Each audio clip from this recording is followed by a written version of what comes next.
Bora falar agora sobre o Cruzeiro, que avançou na venda de um lateral esquerdo. Cauã Prats, joia do clube de apenas 17 anos de idade, segue em tratativas com o Borussia Dortmund. A primeira oferta do time alemão, que girou na casa dos 8 milhões de euros, foi recusada. Os alemães não desistiram do negócio e seguem insistindo e melhorando as condições do negócio. O Cruzeiro evita falar em valores. O que eu posso contar é que o número dos sonhos para o Cruzeiro era de 15 milhões de euros, mas para vendê-lo com tais condições, a verdade é que o Cauã precisaria estar jogando com mais frequência. Ele já atuou em 2 partidas nessa atual temporada, fez gol na estreia, mas na temporada passada havia jogado apenas 12 vezes, quase sempre como reserva do Kaique. Diante desse cenário, existe uma possibilidade real de transferência ainda nessa janela, de acordo nessa janela de transferências, para que o Cauã se mude em definitivo para a Alemanha a partir de julho. Ele nem poderia sair agora, porque ainda não tem 18 anos de idade. O Cruzeiro pode até alcançar os 15 milhões de euros, mas isso só ocorrerá se estiverem embutidos bônus. Negociações seguem avançando. Mostra que o Cruzeiro não está de brincadeira. Não é fogo de palha. É um projeto que pretende recolocar o Cruzeiro naquele patamar de clube que disputa todas as competições, que ganha muitos títulos, que a gente se acostumou a ver ao longo dos anos, né? O Cruzeiro sempre foi um time para brigar em cima e conquistou muitos títulos dessa forma.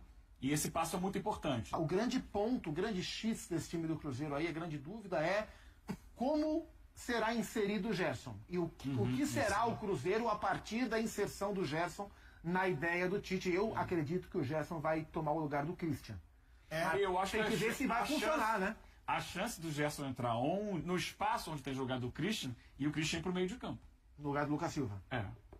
Lucas Silva que era o capitão do time. Eu acho que não sai, mas assim, São possibilidades, tudo vai depender do funcionamento do time. Agora, para além do X que traz o Paco, acho que tem um Y aí nessa questão do Cruzeiro, que é a possibilidade. O Y da questão. É o Y da questão. O Y da questão. O grande problema hoje do Cruzeiro é contribuindo com a entender. sociedade. O grande problema do Cruzeiro hoje é entender onde vai entrar um reforço que custou o que o Gerson custou. Você precisa encontrar uma maneira para ele jogar. Agora, a gente vai lembrar que na temporada passada o Cruzeiro também sofreu com falta de profundidade de elenco, muitas vezes, com o agravante de que o Cruzeiro não disputou nenhuma outra competição para além do Brasileiro da Copa do Brasil. Teve a disputa da Sul-Americana, mas o Cruzeiro pouco ligou para a Sul-Americana e ainda assim passou uma vergonha, né? A gente não pode deixar de falar que foi uma vergonha a campanha do Cruzeiro na Copa Sul-Americana, que é um torneio importante, ainda que o Léo Jardim tenha falado que o lugar do Cruzeiro é na Libertadores, do qual eu concordo, mas se você está na Sul-Americana, faça um trabalho minimamente melhor do que foi feito na temporada passada. Então, assim, esse ano ele vai ter que se dividir entre Campeonato Brasileiro, Libertadores da América, que eu imagino que vai levar muito a sério, e a Copa do Brasil, que é uma possibilidade real de título para o Cruzeiro, porque o 11 titular é muito forte, tão forte quanto de Flamengo, de Palmeiras, Corinthians, enfim, esses times que têm 11 jogadores, ainda que o do Flamengo acho que esteja um ou dois degraus acima do resto. Então, eu acho que essa profundidade de elenco vai ser algo que o Tite vai ter que trabalhar. Tem que entender como o Cruzeiro vai conseguir fazer mais com os jogadores que tem, porque chegaram jogadores importantes e não saíram jogadores importantes, sim. Mas será que o Cruzeiro tem elenco suficiente para jogar pelas três? Gerson e o Chico da Costa. Exato. Mais alguém? Não, né? Não, acho que o grande reforço é o Fico, do Caio Jorge. Então, mas o elenco não aumentou. O goleiro tem 2 feitos. O Matheus, goleiro. O Matheus que machucou já. Que machucou, exato. E o Cruzeiro, daqui a pouco a Nath Andrade vai chegar com a zona mista e você vai acompanhar as entrevistas ali, quem sabe até o técnico Tite com a gente, aqui depois do Cruzeiro vencer por 5-0. E o Caio Jorge marcando um gol. E já passa também um recado do tipo, ele não, porque o Zupac, quando o Flamengo vai, especulação em torno do menino, o cara vai.